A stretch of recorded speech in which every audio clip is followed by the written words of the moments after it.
What is it like to own a Buell? We've owned this bike since it was brand new in 2008, and these were dealer closed out at the time. Behind me is my 2008 Buell XB12R. This was a Harley-Davidson project with Eric Buell to make road bikes off of his racing machines. This is a Harley V-twin that has 1280cc. These bikes at the time weren't most popular. We bought them because we were offered it as a dealer closeout, significantly off, thousands of dollars off of the original purchase price of the motorcycle. And my dad was offered it, he found it interesting, and he bought one, something that would probably either hold value, something that might be sought after in the future, and just a cool and fun road bike. In the last couple of years, I have had the opportunity to drive this bike about 1,000 miles or so. It only has about 3,700 miles on the bike total, but I put about 1,000 of those on. It's kind of been my go-to rider for the last couple of years, getting into motorcycles and riding. Let me tell you what it's like to ride, what it's like to own, because this bike has had a couple of problems in the short span of the last couple of years, and also in the total ownership with not that many miles on it and being kept in pretty good conditions. My dad rode this bike a lot when he got it. He probably put 1,000 miles or 1,500 miles or so in the first couple of years. I know he had to replace spark plugs in the bike quite a few times. I think we've replaced spark plugs either 2 or 3 times, and the first time was a couple of years after he bought the motorcycle. I guess when things sit, they don't like to sit, which might be a reason as to why we had to change the plugs so often. But if you don't know anything about these bikes, is getting to the plugs is very hard. It's not a simple task of just lifting the wire. You have to remove everything there is around them. For the XB12R, the fuel tank sits right here, and there's actually a breather and a cleaner on the top, so you have to take this off, you have to take some of the fairing off, and it's a whole process. It's a very tightly packed bike, and it makes it very hard to work on, which is something that you need to keep in mind.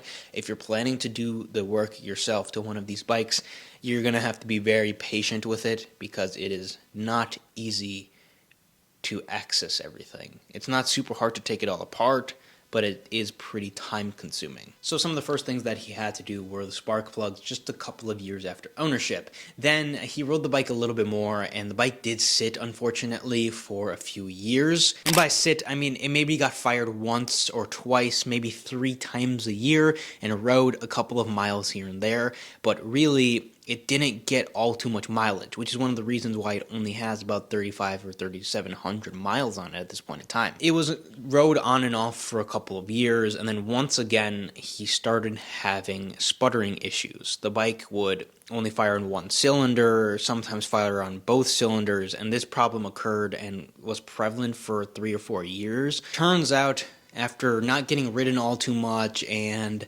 the bike just being a Buell, as I would say, it had a little bit more going on. So, well, we gave it to someone to work on it because we just didn't have the time. A month and a half, 2 months later, and $900 later, the bike was fixed. It got an oil change in that $900 and a couple of the breathers changed. I believe they changed the spark plugs, but the biggest thing with this bike was the fuel pump. Now, when you don't ride a bike all too frequently, things like fuel pumps go bad, especially with the octane level in the United States. At some point, the bike sat with gas that wasn't optimal. It's always filled with 91, but sometimes that's not really true. Sometimes it's watered down. Just the quality of gas isn't always the best. But the fuel pump went bad, and you would think that wouldn't be that big of a deal.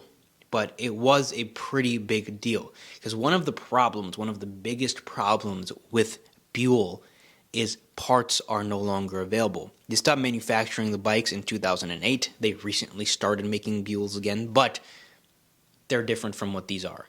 These bikes don't have parts available. There's no fuel pumps, lights. They're not available. There are some people in Wisconsin. I'm lucky enough that I do live in Wisconsin. Obviously, Harley is a Wisconsin brand, and Buell is also a Wisconsin brand. So living in Wisconsin, there's some parts that are available, but dealers do not have these parts. The people who have them are enthusiasts, or they work in the space. They bought all of the shelves of all the Buell parts that were left over, and they have all of those parts. So finding parts for these bikes is close to impossible. You either have to retrofit some of your own parts, or lucky enough to know some of these people, or pay top dollar for some of these parts that you might need for your Buell. After that, the Buell ran nicely. I actually put a consistent amount of miles on it. I rode it 300, 400, 500 miles every year, and it's been 2.5 years since that, give or take, and the bike's been running nicely. Until late in the previous season, it decided to burn a wire, and the bike almost lit on fire.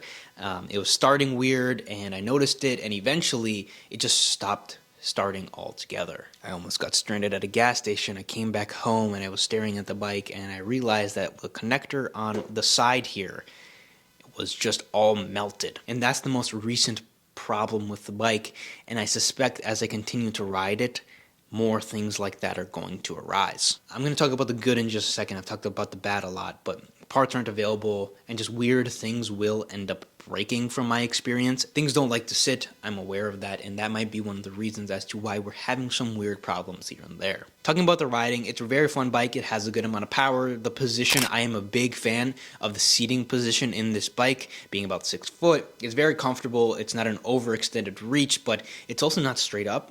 Gives a very nice sporty feeling. The bike is very raw. It's very hard to turn around corners. It definitely takes an experienced rider to really get down into the corners. The bike really likes to sit up straight unless you're really willing to push it down into the corners. Now, it's a torque machine. It's a V-twin from Harley. It's not the top-end monster that some of these other leader bikes are. And I wouldn't say it has a dangerous amount of power down low, and it has a very good amount of power up high. I ride classic bikes. We own a lot of classic bikes. This might be a reason as to why this seems like the fastest thing in the world, but I know it's not. Other than those problems, that's kind of the only thing. It's had a couple of weird things happen in the beginning. Once you started riding it, it had a wiring issue, which I guess happens, but no other major mechanical stuff has happened as consistent miles are getting put on the bikes. If you're looking to go out and buy one, I would suggest you buy one that has maybe 5 to 10 to 15,000 miles on them. These bikes are hard to find. The values of these bikes have significantly decreased over the years, and you can pick them up for $3,000-$4,000 and maybe even cheaper than that. Overall, that's been the experience with a Buell. Those are a couple things you should know: that it's a great bike, they ride phenomenal, they are a little bit higher of a learning curve, but most people probably don't mind that. They're not the highest on the top end. They have a good amount of low-end power. They like to have weird things go wrong with them. They don't like to sit, and I think I can say that very confidently. They do not like to sit, and at the end of the day, I think it's a bike that, for the price, is a good buy. One weird thing to note with the indicators in the rear, the vibration of these bikes, they vibrate a lot. They need a steering damper very desperately. They vibrate a ton, and these rear indicators kind of stick out of the bike, and they're not the strongest material as they go up and down with the vibration over the years, and bumping into them a couple of times as well. They snap and break. I've seen multiple with broken indicators in the rear. If you did find this informational, throw me a like, subscribe to the channel as always. Check out some of the other videos in the collection. We have over 25 motorcycles, and I'm slowly revealing them all to you guys throughout the beginning of this year and throughout the last year, so make sure to check those out.